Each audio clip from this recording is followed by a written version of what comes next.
Alright, today we're on the phone because I'm going to show you how to make a Subkick microphone. What you're going to need is an 8-inch works best, speaker. Can be any speaker. This is just a cheap audio speaker I got from Parts Express. Should work great.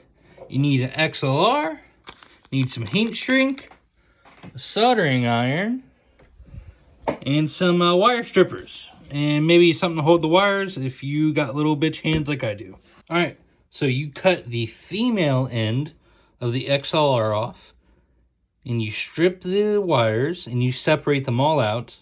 And what you're going to do is you're going to take this ground and negative cable and thread them together and put some solder on there. It's called tinning. And then you're going to tin the positive cable, in this case the red one. And then what we're going to do is we're going to attach them. So the red is going to go to the positive, and the ground and the negative are going to go to the negative on this speaker here. Now, I'm also going to add some heat shrink to these two sets of cables.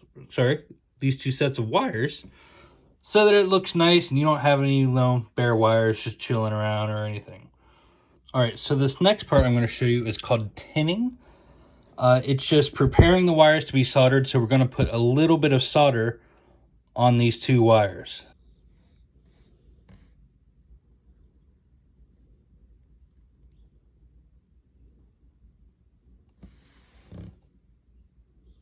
Trying to do this while looking at your phone is hard.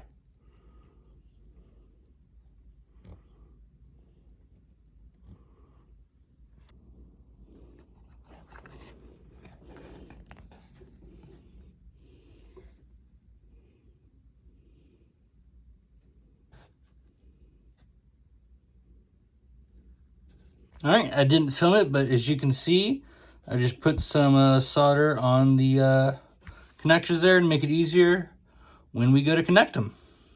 So now what I'm going to do is I'm going to put some heat shrink on the end of these wires. Alright, here we go. I got some heat shrink on there. That will come in handy later. We'll use a lighter, but for now what I'm going to do is literally just tack them on there like that.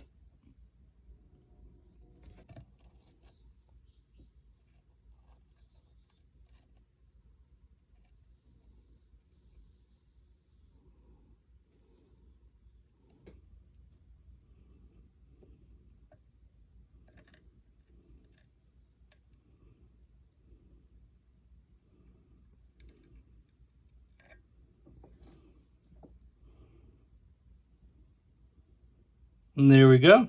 So now I'm just going to use a lighter, melt up these heat shrinks, everything stays nice and tight. Maybe use some electrical tape, make it even tighter.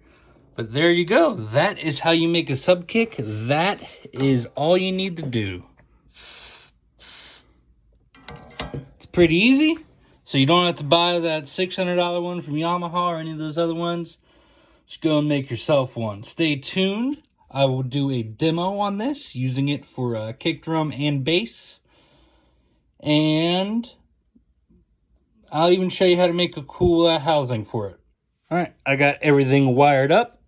As you can see, we are getting signal, and you can hear it is a very low frequency kind of mic, which is exactly what we want to pick up those sub frequencies, which is why it is called a Subkick. There you can see the level, it's kind of low, but if I give it a lot of impact like a kick drum, you get a lot of lows. So there you go. That is how you make a Subkick. You don't have to pay all that money. Just do it and it is cool.